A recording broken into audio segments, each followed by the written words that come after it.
Good morning, everybody. Let's get started. So last class we finished the fatty acids synthesis or lipogenesis, right? And we just started to talk about the triglyceride synthesis. We emphasize the two different concepts, lipogenesis versus the triglyceride synthesis. So triglyceride synthesis basically is the formation of triglyceride molecules from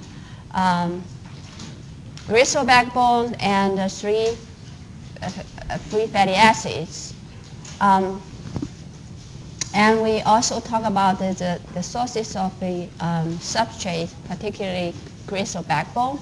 So glycerol 3-phosphate, mainly from two different sources. One is the glycolysis, right? The metabolized from glucose. And this pathways occur in both liver and adipose tissue and as well as the muscle. And the other sources is from directly phosphorylation of glycerol, which catalyzed by glycerol kinase, right? And glycerol kinase is only present in liver, so that means this pathway is only occurred in the liver. And we also talk about the sources of fatty acids for triglyceride synthesis in the liver or in the adipose tissue. So the main, under the normal physiologic conditions, and two main sources of fatty acids for triglyceride synthesis are dietary fatty acids as well as the de novo lipogenesis, right? And only under the pathologic condition like type 2 diabetes and the fatty acids for synthesis triglyceride in the liver, primarily in the liver, it's from the adipose tissue lipolysis, right? If you remember. So again, the triglyceride synthesis primarily takes place in the liver, in the adipose tissue, right, under the normal physiologic conditions. And the second place is in the liver, and third place in the skeletal muscle.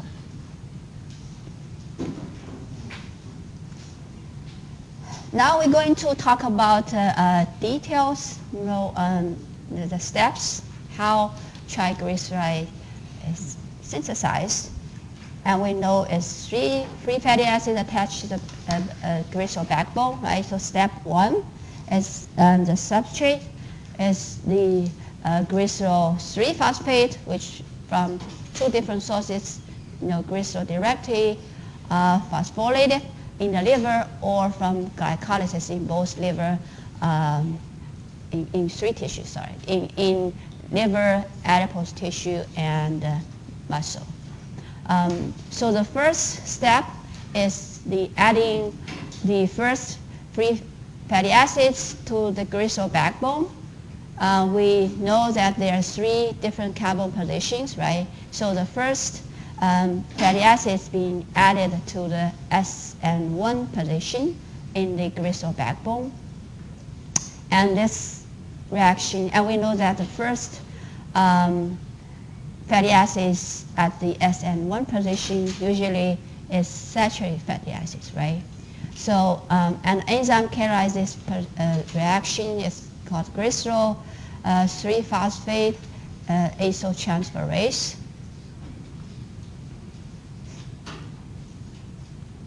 And step two is that the second fatty acids then being added to the SN2 position, and this fatty acid normally is unsaturated fatty acids, right? So unsaturated fatty acids being added to the SN2 position is a step two. An enzyme is acylglycerol 3-phosphate acyltransferase, a similar enzyme.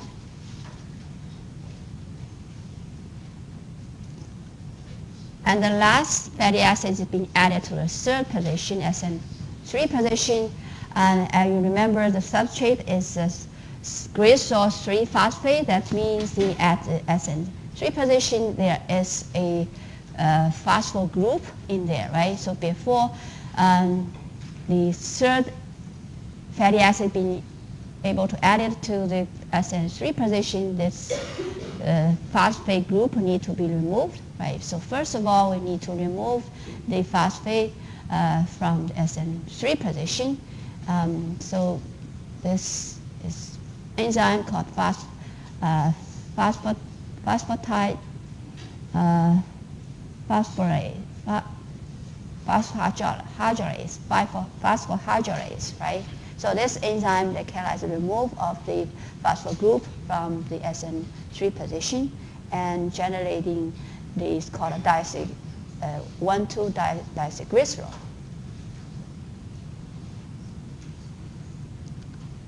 Last step is that adding the third S3 fatty acids to the SN3 position. And this is important key rate-limiting step, right, in the triglyceride synthesis. The enzyme called the diacylglycerol acetotransferase, or DGAT. DGAT, this is the key enzyme in the pathways of triglyceride synthesis, right? So the last, in addition, the addition of the last fatty acids to SN3 position is a rate-limiting the key reaction in the triglyceride synthesis, right? And the enzyme is diacylglycerol acetotransferase, DGAT.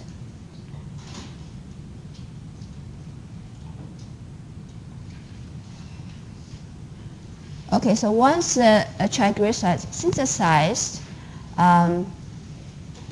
in the liver, we know that it happens, triglyceride synthesis mostly happens in adipose tissue, right? But it also occurs in the liver. For example, when lipogenesis is increased in the fat condition, or particularly in the high carbohydrate diet feeding, so the fatty acid synthesized in the liver has to be re-acidified to triglyceride, right? So triglyceride also synthesized a lot in the liver during the fat condition, particularly during the high carbohydrate diet feeding condition.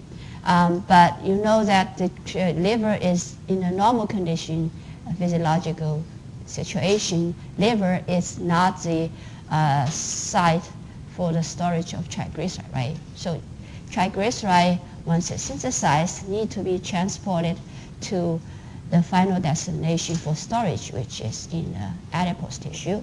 So, but triglyceride cannot be just freely transported to the adipose tissue, and need to be packed into, again, I talked about it earlier, right, lipoprotein.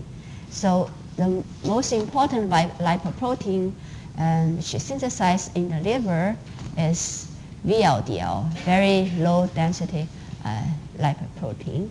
So triglycerides synthesized in the liver and be packed into the VLDL and then released into the circulation and transported to the adipose tissue. And triglyceride also can be synthesized in the small intestine, if you still remember, right? When we talk about the absorption of lipids. So, and the triglyceride in the small intestine is also need to be transported into fat tissue, right, for storage, and also need lipoprotein. And which lipoprotein, you still remember, is synthesized mostly in the small intestine? Chylomicron, right? So different type of lipoprotein. So triglycerides are synthesized in the small intestine and packed into the chylomicron and released into circulation, transported to the adipose tissue, right? So different places, triglyceride synthesized and eventually being packed into different type of lipoprotein and delivered to the adipose tissue. Okay, so this is the diagram. I sort of summarize, the triglyceride transporter, synthesis and transport. So ingestion or after a meal.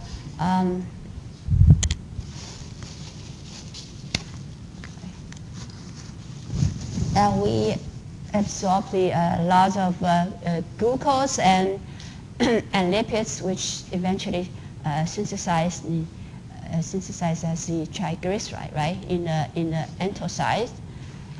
And so we mentioned that the triglyceride, once synthesized in the small intestine and packed into the chylomicron, and majority of the triglyceride in my chylomicron being transported to adipose tissue for storage.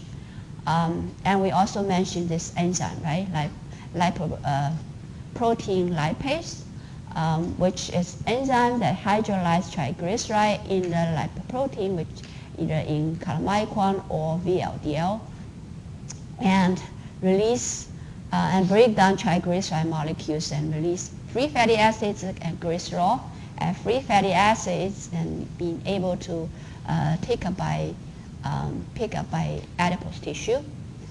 And in the adipose tissue, the fatty acids need to be reacidified, right, to triglyceride and storage in the fat tissue.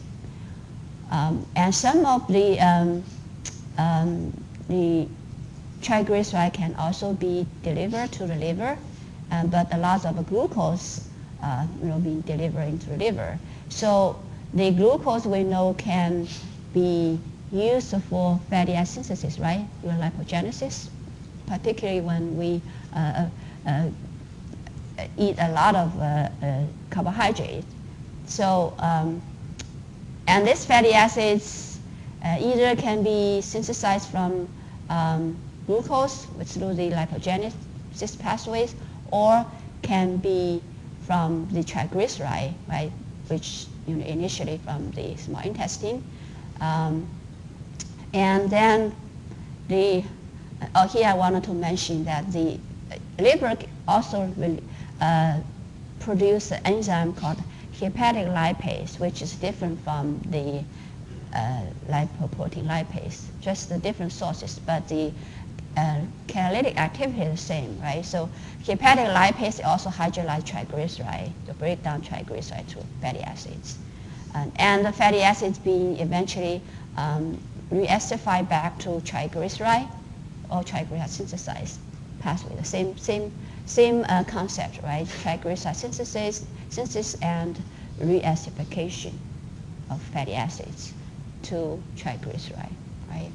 So, and eventually triglyceride is synthesized in the liver, packed into VLDL, released into circulation and transported to the adipose tissue. Before fatty acids being uptake, and again you need a lipoprotein lipase to break down triglyceride to fatty acids, right?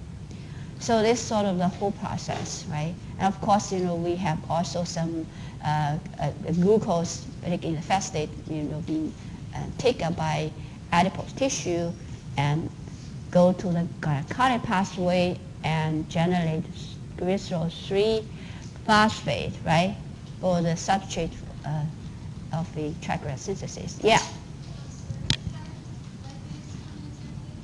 I'm sorry. The hepatic lipase, you mean? Yeah, it's really produced by liver. Oh, they just have different location. They yeah, the activity is the same. Both hepatic lipase or lipoprotein lipase, they all hydrolyze triglyceride, break down triglyceride, and release fatty acid glycerol, right? Yes. In what kind of cells does LP LPL. Oh, that's a good question. So LPL, we're going to talk about it a bit later. It is actually localized in the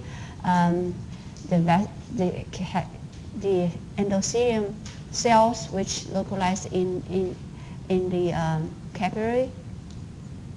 So you're facing the lumen, so it's actually hydrolyze the triglyceride, I want to say in the circulation, in the blood.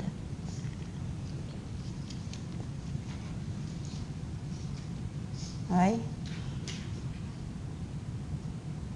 Okay, now we talk about the lipoprotein lipase.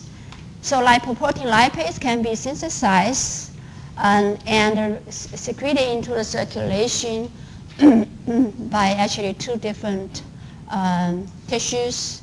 One is adipose tissue, and the other one is skeletal muscle, right? And it's localized, I just described, right, on the lumen face of the endothelium cells at capillary, right? So they basically hydrolyze the circulating triglyceride, right? And the main function of lipoprotein lipase is to hydrolyze triglyceride and to release the fatty acids and glycerol, right?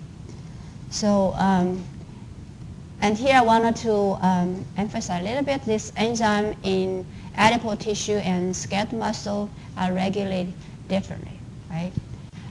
For example, in the adipose tissue, LPL is increased or secreted in the fat state. That means in insulin, which we know is increased in the fat condition, it regulates LPS synthesis and secretion.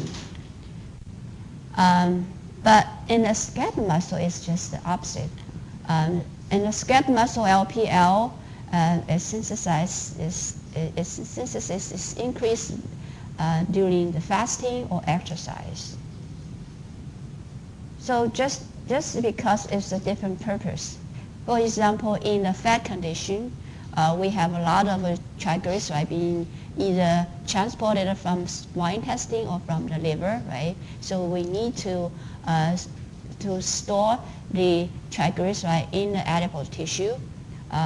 So in the fat condition, we really need a lot of lipoprotein lipase from adipose tissue to break down triglyceride and take up fatty acids into the adipose tissue for storage.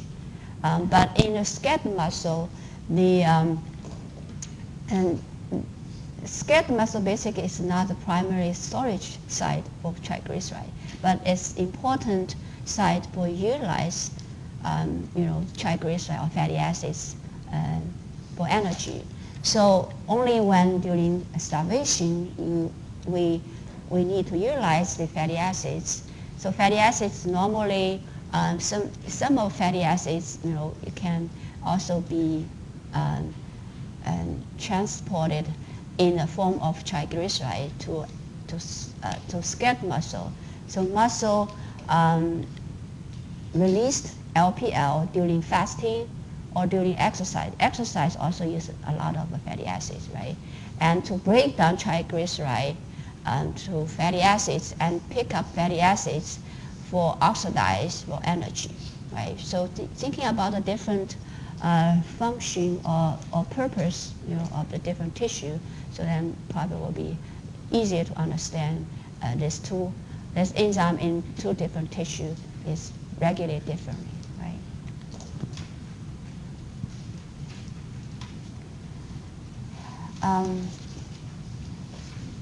They just further describe, within the adipose tissue, once the fatty acid being picked up into the adipose tissue or adipose cells, it's being re-acidified back to the triglyceride and is stored in the adipose tissue.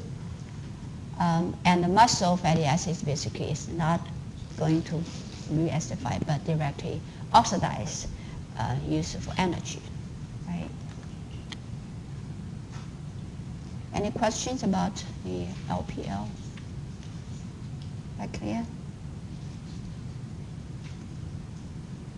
Okay, so a summary of triglycerol synthesis is the purpose, right, of triglycerol synthesis and storage is to control, the levels of free fatty acids in the circulation or long-chain fatty acids circulation.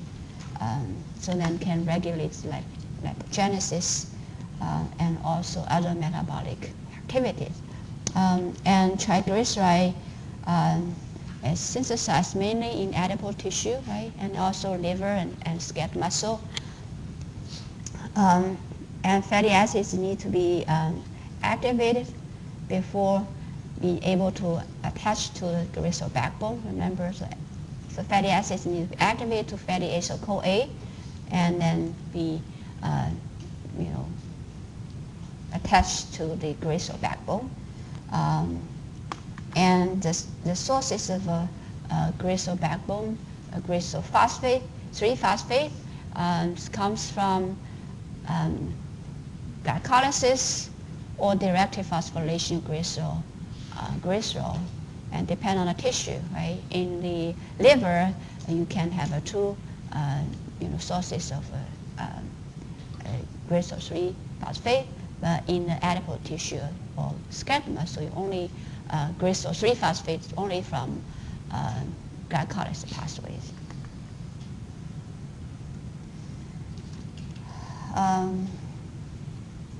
And for the synthesis of a formation of a triglyceride, you just know that the 3 steps, right? Each step adding the fatty acids to the glycerol backbones, and the last step will be the key step. The DGAP is the key enzyme for triglyceride synthesis. And also need to know that the triglyceride synthesized in different tissues have a different, fate or destiny. The destination, like triglyceride synthesized in the liver or in the small intestine need to be transported to the adipose tissue for storage, and the different lipoproteins that carry the triglyceride, right, in different tissue. Small intestine, the main lipoprotein is chylomicron, and liver is the VLDL.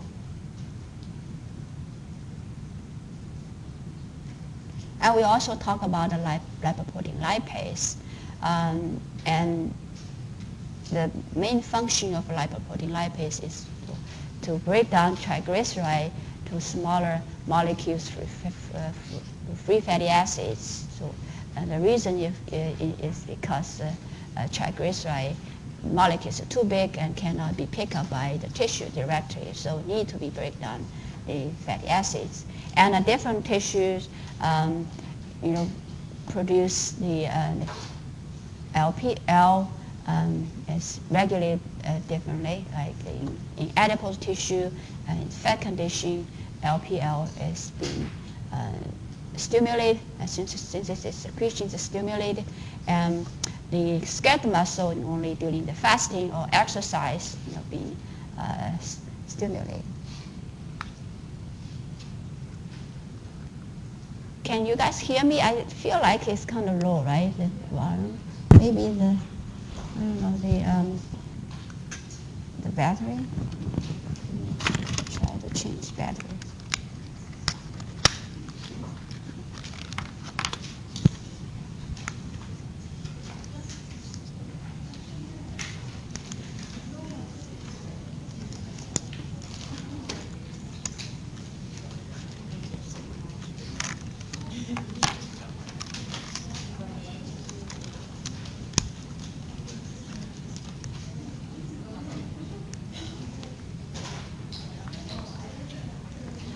Better? No? Okay. All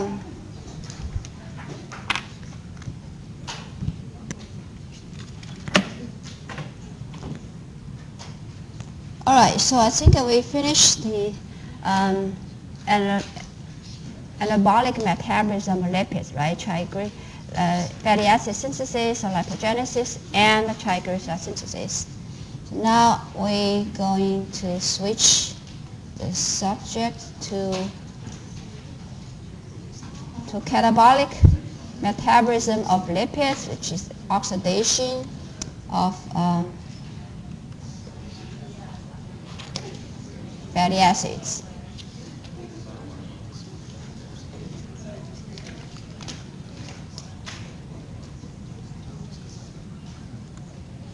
Okay, now let's talk about fatty acid oxidation and ketogenesis.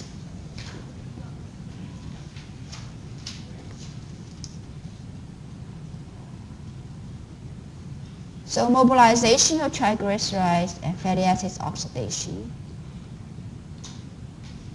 Before we talk about the fatty triglyceride mobilization, I wanted to go over again the storage of triglyceride. Right? You guys all know the storage of triglyceride mostly happened in the fat condition, right? When we cannot use all the energy, then we stored energy in form of triglyceride in the adipose tissue. So this is a whole process. So first of all, when we eat food, we obtain the dietary fatty acids, right? We digest the lipids and absorb fatty acids into the enterocytes, remember, and once in enterocytes, then we re-acidify free fatty acid back to triglyceride and packed into the chylomicron and released into the circulation and being delivered to the, first of all, can directly to adipose tissue, right? And again, before fatty acid triglycerides being taken up by fatty acid, adipose tissue, lipoprotein lipase is needed to break down triglyceride to free fatty acids and then be uptake into the adipose cells. And this is one pathway. And chylomicron can also be delivered to the liver. Again, the hepatic lipase is the enzyme that breaks down triglyceride in the liver and to fatty acids. Right? And fatty acids are being packed into VLDL and released into circulation again to eventually hydrolyze and pick up fatty acids and pick up by adipose tissue, right? So, and I wanted to point out here the fatty acids is used for synthesis of triglyceride in the liver, not only directly from dietary fat, but also from glucose, right, through the lipogenesis pathways. So this probably is the more important pathway for fatty acids in the liver. And we also get a lot of dietary carbohydrate, right, when we eat. So carbohydrate and this glucose, and glucose can be picked up by adipose tissue. And we also know that insulin levels increase, right, in response to the high levels of glucose after a meal, and which stimulates the GLUT4 in the adipose tissue and other tissue, skeletal muscle, right? But here we talk about adipose cells. So GLUT4 transport a lot of glucose from circulation into the adipose cells. So what is the major pathway that for glucose metabolism in adipose cell in fat condition?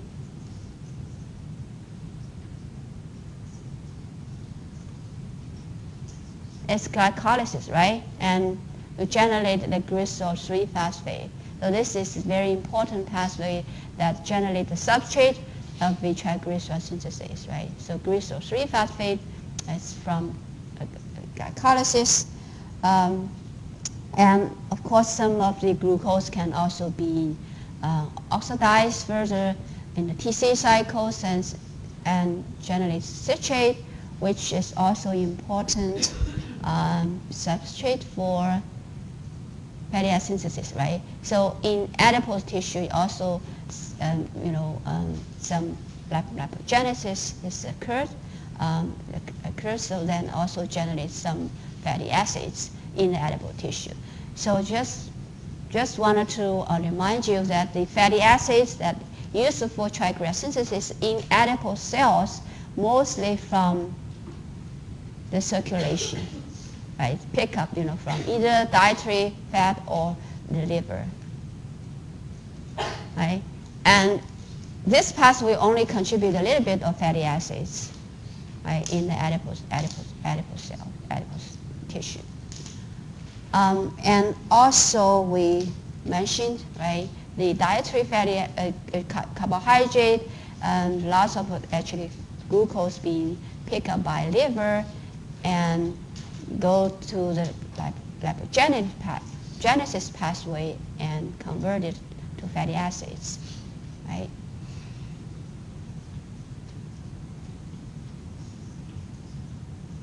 Is that clear? So the storage of triglyceride, right? So involved in multiple tissues, right?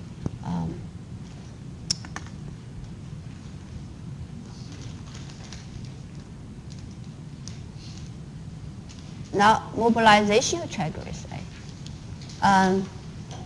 So what is the purpose why we need to mobilize the triglyceride? In which physiological conditions we need to do this? Fasting, right?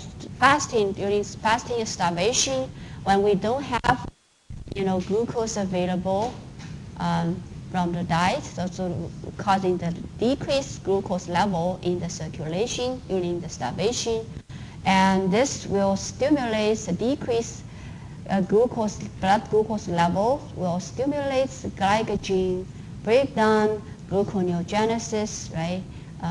And to maintain the blood glucose level, to make sure that the brain or red blood cells have enough glucose for oxidation for energy.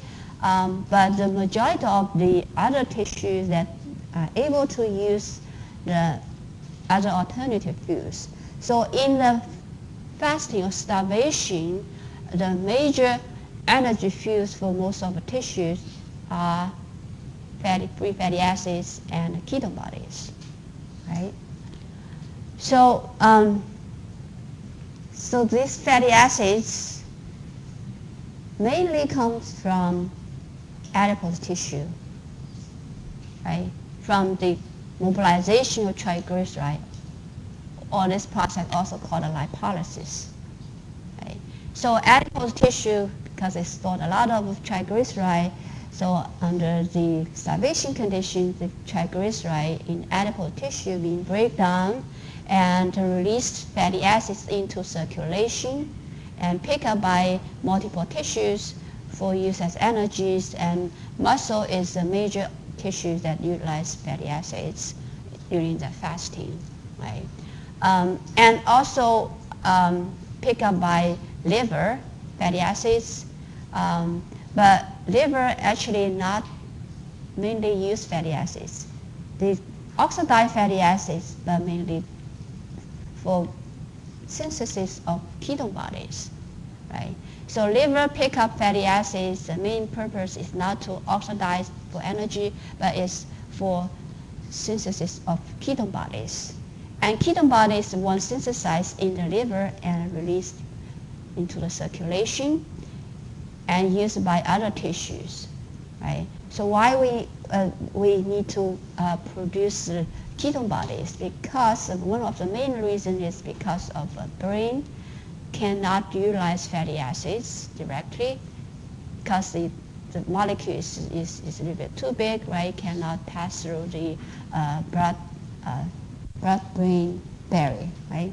So, and ketone body is much smaller molecules to be able to use by the brain, right? So, and ketone body is also being used in the muscle. So muscle basically can use both fatty acids and ketone bodies.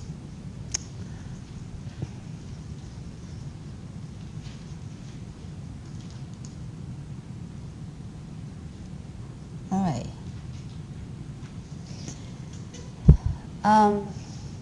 Okay, now here we're going to talk about the detailed process and happening in the inside of adipose cells and how triglyceride being break down by the fatty acids and glycerol. This whole process also called lipolysis. There are several enzymes involved.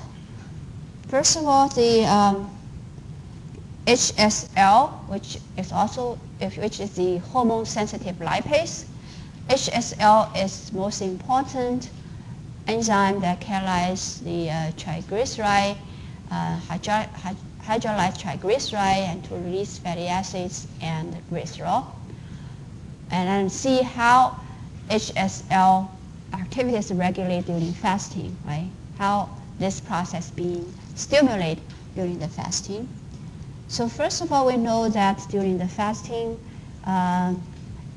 epinephrine and glucagon levels increase, right? And this will activate the pathway called cyclo-AMP pathway, so increased cyclo-AMP, and which can stimulate the kinase protein kinase A.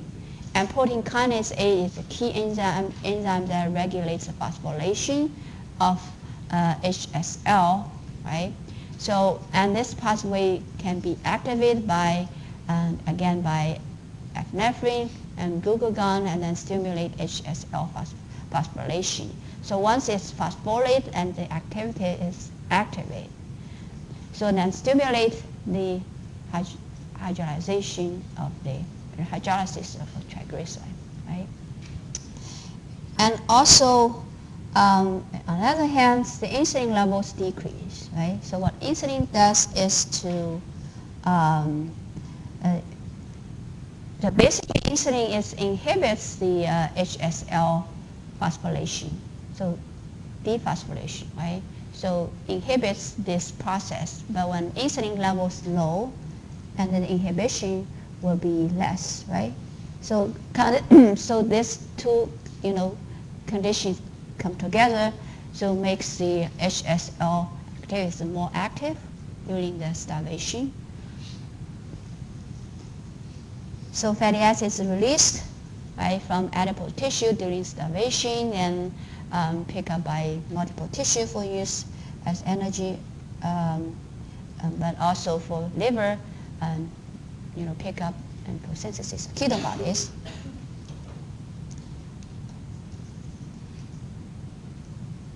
Okay, any questions about this whole process? Right, so you need to know which hormones regulates which pathways, and the key enzyme HSL, right, to hydrolyze and release fatty acids. Yes. Oh yeah, we're going to talk about next slide, right? So, and I mean, here I just put the HSL because HSL is an important pathway and also is directly regulated by this hormone, So, but of course the whole hydrolysis process is also involved other two enzymes, right? Which is the ATGL, adipose triglyceride lipase, and monoglyceride lipase.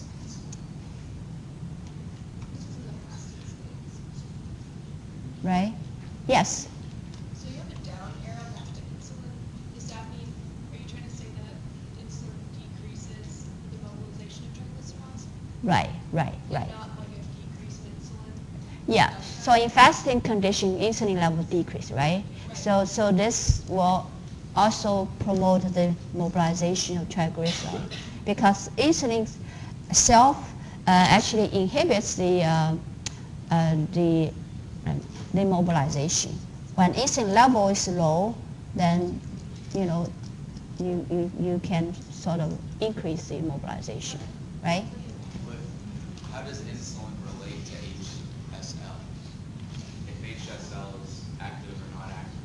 Oh, okay. That's the question. So what insulin itself does is to dephosphorylate HSL. So that means reduce HSL activity, right? So when insulin levels decrease, then you will have a less inhibition, right? Okay. All right. Any other questions? Okay. Okay, yeah, the whole process will also have another name called lipolysis, right? Uh, okay, so I just wanted to go through a little bit more detail about the whole process of triglyceride hydrolysis. Um, Again, not only HSL, but the other two enzymes is also involved in the hydrolysis of triglyceride.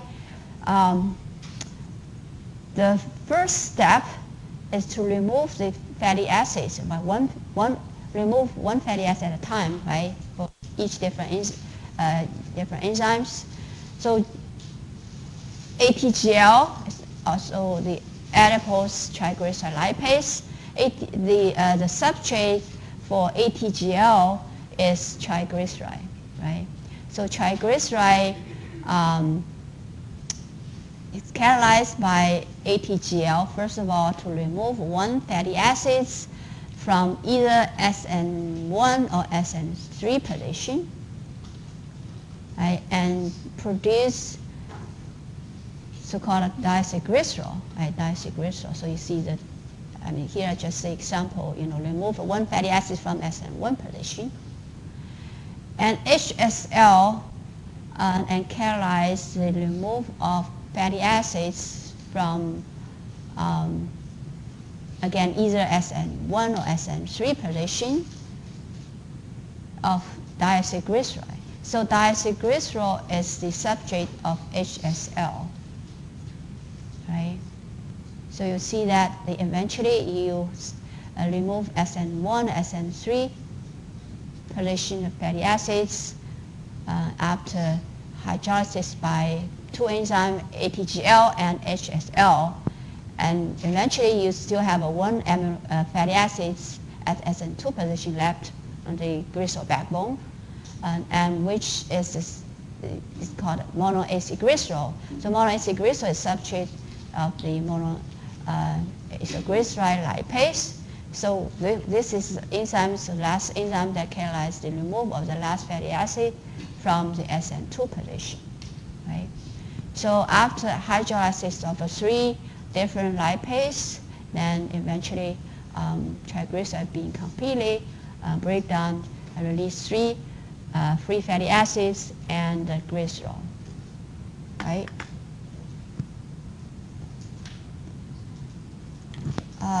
Okay. How about we just take a 10 minutes break and we go to the detail of each enzymes.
Neighbor's notes during the informal writing.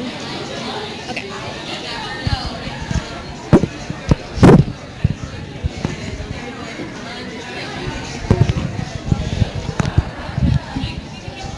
All right.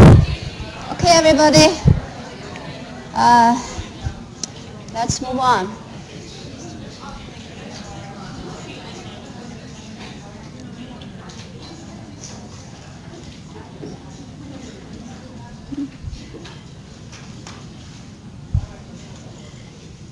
Okay, so let's talk about the details, right? So the first enzyme that catalyzes triglyceride hydrolysis is the ATGL. So ATGL, we already mentioned, right? Primarily hydrolyzed triglyceride. So triglyceride is the substrate of ATGL, and remove one fatty acids from either NS1 or NS3 position, and producing diacylglycerol, right? So SN1 or 2, SN1 or 3 fatty acid being removed, and after hydrolysis of ATGL. And then the HSL, hormone-sensitive lipase, and takes over and hydrolyze diacylglycerol and remove fatty acids, and again also either from SN1 or SN3 position, and generating the monoacylglycerol. So SN2 fatty acids still attached to the glycerol backbone. And lastly, for some reason I don't have it. Maybe I can talk about this enzyme. So there is actually another enzyme called a triglyceride hydrolase. It's also expressed in adipose tissue and also primarily hydrolyzed triglyceride. But because the activity is much less compared to HSL and ATGL, so it seems more less important compared to other hydrolase. Okay, so now last, we know the triglyceride after hydrolyzed by ATGL, HSL, and releasing 2 free amino fatty acids and generating monoacylglycerol. So monoacylglycerol lipase is the last enzyme that removes the last fatty acids at SN2 position and release the glycerol and fatty acids, right?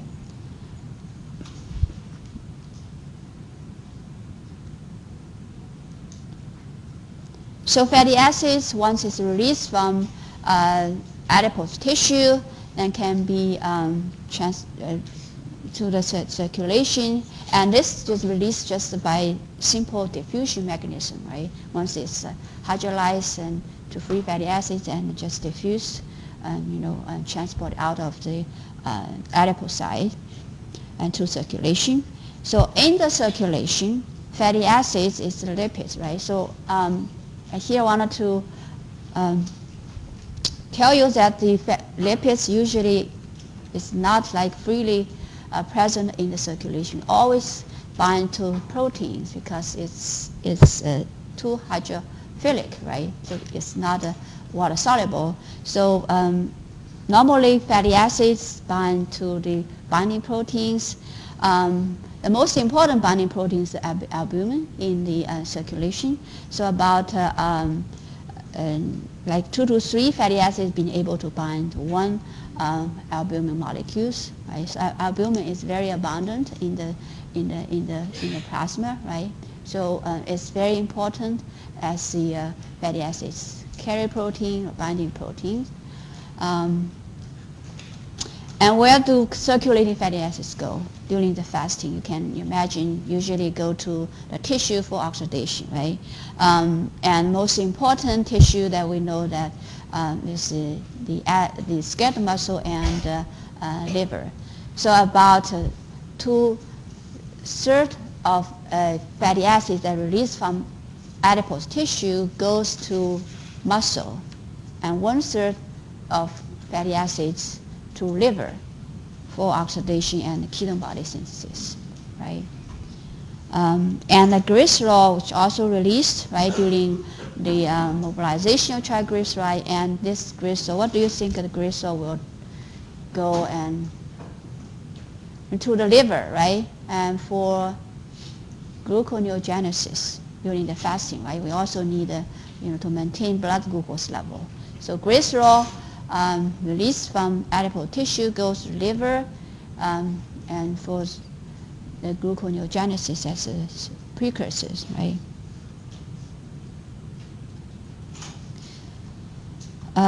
This activity we're going to do informal writing later.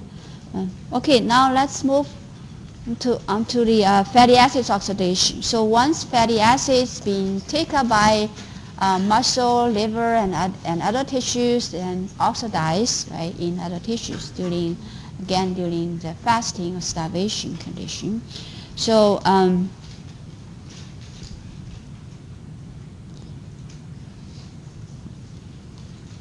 this is lipolysis, the same process, right? The triglyceride mobilization. So similar to triglyceride synthesis, the fatty acids, before fatty acids can be oxidized and need to be activated first, right? So this is the same reaction that occurs in both synthesis of triglyceride and and oxidation of fatty acids. So fatty acids, first of all, being activated by the enzyme called fatty acyl-CoA synthetase, right? And just added CoA group to the fatty acids molecules and generated fatty acyl-CoA. And this reaction occurs in the cytosol, right? So activation of fatty acids by fatty acyl-CoA synthetase occurs in the cytosol. And this is just to remind you, the numbering system, right? So I would like you to pay attention to the alpha, beta, and gamma, the numbering system.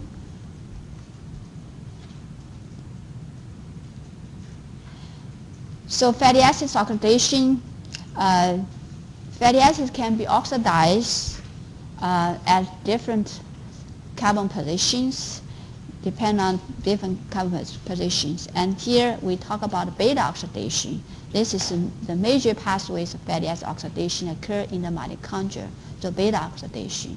And there are also alpha oxidation but takes place in the different organelles, for example, peroxisome, right? But we're not going to talk about alpha oxidation. So beta oxidation is the most important oxidation and of a most active pathways fatty acid oxidation in the mitochondria. So why we call it beta oxidation? Because fatty acid oxidation also goes cycles. Each cycles you only remove the 2 carbon units, right? Like fatty acid synthesis, right? You're adding 2 carbon units, to the acyl-CoA molecules. But similar for the beta oxidation, you remove and also 2 carbon units at a time, so also goes cycles. And break down the carbon chain between the alpha and the beta carbon position. So this is the name, alpha, beta oxidation, right? So, and release the 2 carbon unit, which is the acetyl-CoA, right?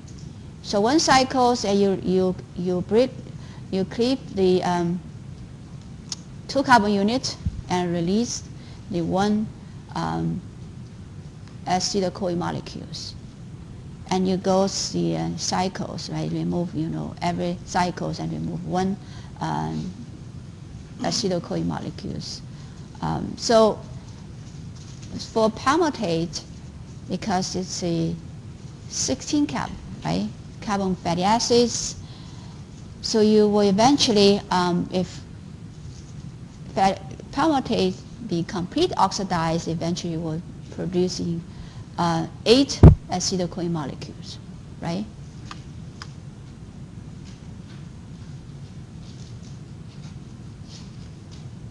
Okay, so again, this beta oxidation occurs in the mitochondria.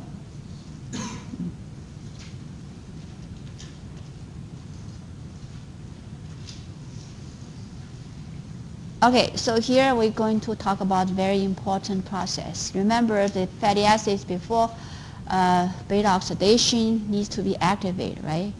And by the enzyme called acyl-CoA synthetase, and this reaction occurs in the cytosol. So acyl-CoA is generated in the cytosol, but beta oxidation happens in the mitochondria, right? So fatty acyl-CoA molecules need to be moved into mitochondria for beta oxidation. And again, this is very complex molecules, and large molecules is not able to pass through the mitochondrial membrane.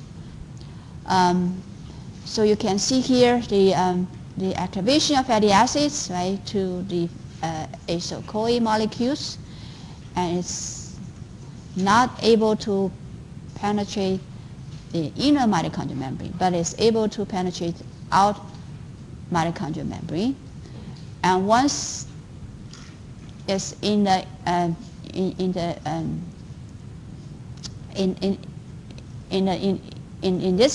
this space, then acyl-CoA molecules being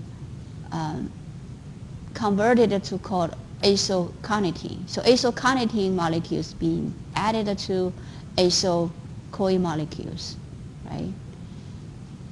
So let me first talk about enzymes that localize in out and inner mitochondrial membrane. These are very important to help transport fatty acyl-CoA molecules from cytosol into mitochondria for beta oxidation.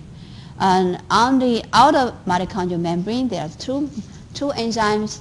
One is called carnitine palmitoyl transferase 1, also called CPT1, right? And another enzyme is acyl-CoA synthetase.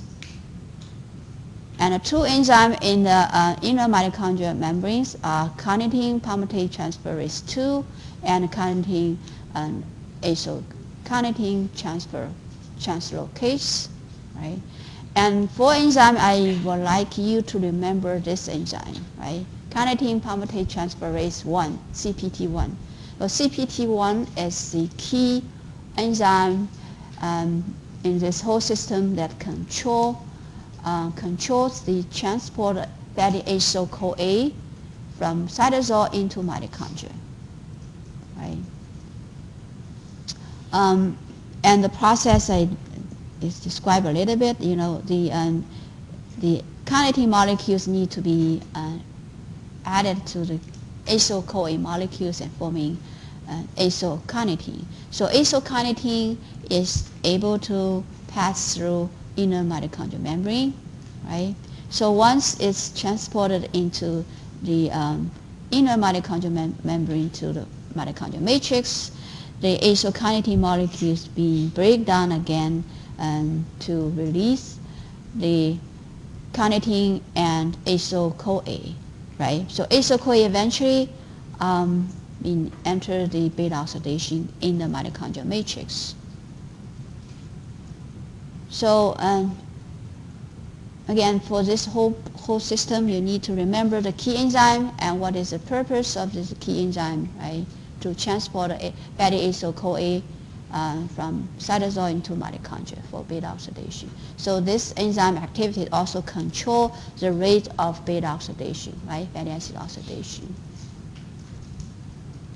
So for example, if some cases that the CPT1 deficiency patient, and because they have lower CPT1 activities, and so we have a less fatty acyl-CoA being transported into mitochondria, so we have a lower fatty acid oxidation capacity, right? So that patient, is not able to efficiently oxidize fatty acids, right?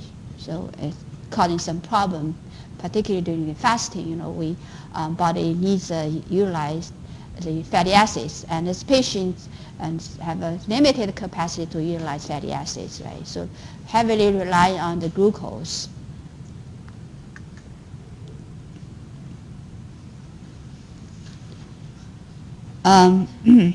So now it's the whole process of beta oxidation in mitochondria. And this diagram is linked all, the process of fatty acid oxidation started from activation of fatty acids to fatty acyl-CoA in the cytosol, and the transport of fatty acyl-CoA from cytosol into the mitochondria controlled by key enzyme CPT1 here.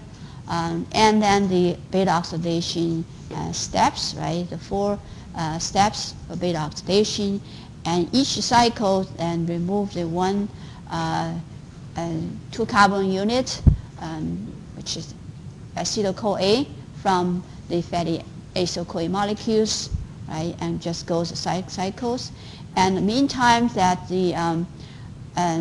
each cycles also generate the 2 important molecules, FADH and NADH, right? And this FADH and NADH eventually enter the electron transport chain for ATP production, right? And eventually, so oxidation of after beta oxidation of fatty acids eventually generates the acetyl-CoA molecules and enter the TC cycle for complete oxidation, produces more ATPs in TCA cycles, right? So for beta oxidation, you produce the ATP at the 2 places. One is the beta oxidation process itself, right, producing FADH and NADH, and also TCA cycles, right? And here just the more details each steps in the beta oxidation process. We can go into the more details each steps. So the first step is the enter the acyl-CoA molecules enter the mitochondrial matrix and start beta oxidation. So first step is the remove or dehydration of the acyl-CoA molecules. So remove of hydrogen from acyl-CoA molecules generally double bonds here, right? And this the hydrogen proton is transported to FAD and produce 1 FAD molecules, right? This is the the first step. And the second step is the, is the hydration of the, hydration. So add water being added to this acyl, trans-eno-CoA molecules and generate the hydroxyl acyl-CoA, right? And to remove double bonds. And the third step is again the dehydration process again, right? So remove the hydrogen from these molecules and add it to NAD and produce NADH. And last step is the lysate step, right? To break down, to remove the acetyl-CoA molecules from the ketoacyl-CoA and generate the 1 acetyl-CoA molecules and 1 acyl molecule, which has 2 carbon shorter, right? The acyl-CoA molecules. And this is just the 1 cycles. You remove 1 acetyl-CoA molecules. So palmitate fatty acids, which has the 16 carbons. So for oxidation of palmitate, you need to go 8 cycles, right? To 7 cycles, right? To remove to completely break down the fatty acids molecules and generate 8 acetyl-CoA molecules.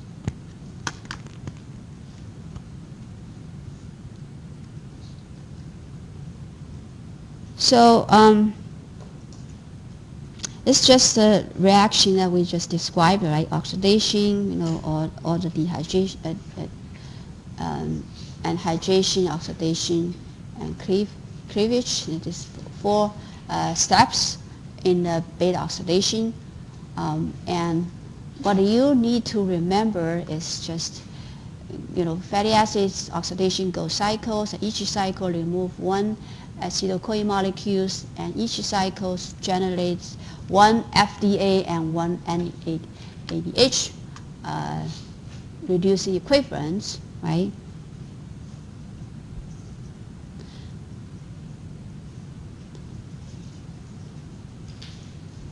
And we know that for fatty acid oxidation will produce more energy, right, compared to carbohydrate oxidation. Right, 9 kcal calorie can produced from 1 gram of a fat as compared only 4 kcal from 1 gram of a carbohydrate, right? And here we can get more detail to understand why fat produce more energy, ATPs, right? So in fat oxidation, for every loss of 2 carbons, acetyl-CoA molecules will produce 1, right? One FADH and 1 NADH, right? Each cycles. And we know that each FADH yields 2 ATPs, right? And 1 NADH yields 3 ATPs, right? Because this already inside the mitochondria. So so now let's calculate how many ATPs that can be produced from oxidation of 1 palmitate molecules, 6 carbon molecules, right? And let's see. So we talk about the sources of ATP from fatty acid oxidation. One is from beta oxidation, right? From FADH and NADH, and the other sources is from the TC cycles when acetyl-CoA being completely oxidized in the TC cycles. So let's see that 18 carbon fatty acids, if completely oxidized, and need to go 7 cycles, right, to remove all the carbons at the 2 carbon units, and 1 cycles produce 1 FADH, which can generate 2 ATPs, right?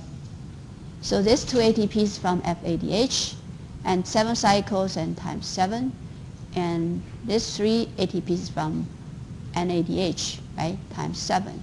So for complete oxidized, those beta oxidation process actually produces 35 ATPs, right?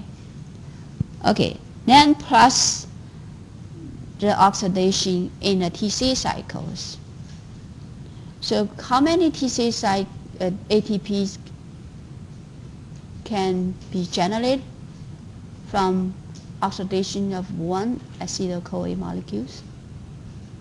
Remember? 36 to 38, right? ATPs, 1 cycle of the TC cycle. So, and how many acetyl-CoAs enter the TC cycles from oxidation of the palmitate? 8, right? Yes. So then 8 acetyl-CoA molecules times 12 ATPs and 96, and plus the ATPs, from FAD and NADH in the TC cycles.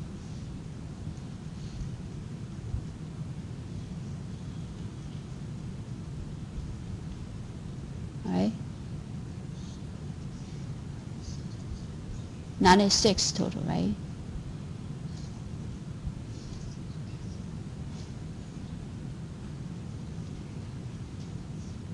Okay?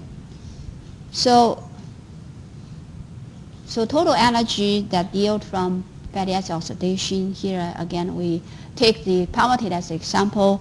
So here about 30, not about, but 35 plus 96, 131 ATPs, right? And during the whole fatty acid oxidation process, actually 2 ATPs is used. Which steps that uses ATPs?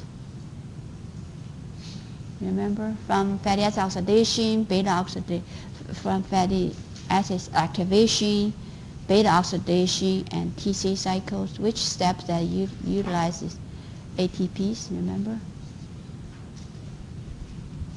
The first step, right? Activation of fatty acids in cytosol, so utilizes 2 ATPs. So the net yield of ATPs from oxidation of 1 palmitate is 129 ATPs. Right? So if you compare this number of ATPs produced from fatty acid oxidation to glucose oxidation, right? It's glucose oxidation, 1 molecule of glucose oxidized through the glycolysis and TC cycles generates 36 to 38 ATPs, right? So it's much, much more, fatty acids produce much, much more ATPs, right, compared to glucose. So just take home message that more carbon, because fatty acids have a longer, carbon, right? More carbons and longer chain, carbon chain. So more carbons and more energies, right? Okay. Okay, now just try to finish this, the oxidation of unsaturated fatty acids. So unsaturated fatty acids, difference that they have double bonds, right?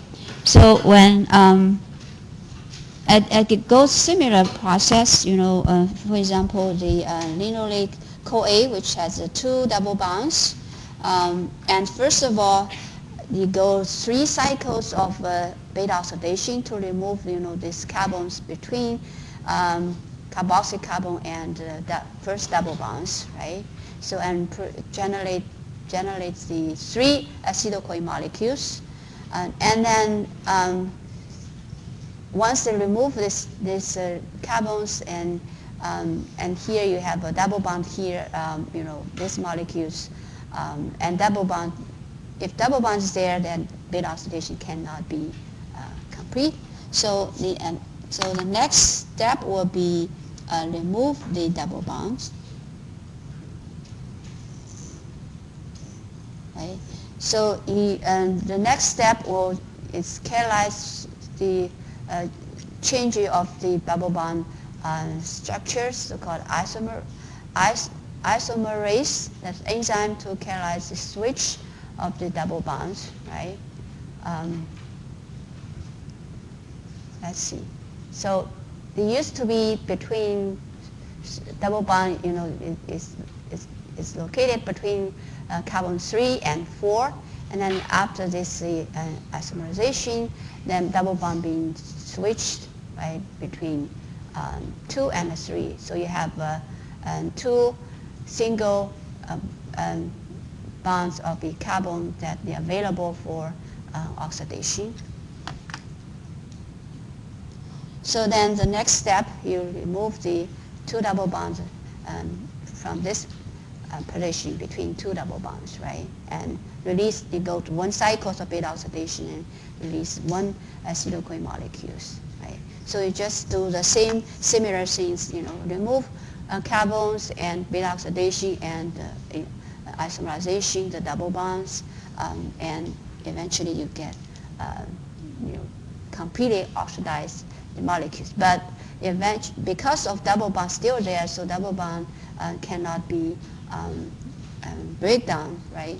So usually, in general, the unsaturated fatty acids produces less ATPs compared to saturated fatty acid because of double bond there, right? It cannot be completely oxidized.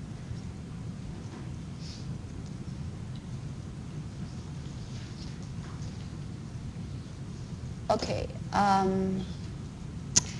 I guess I'm going to stop here, and we have informal writing.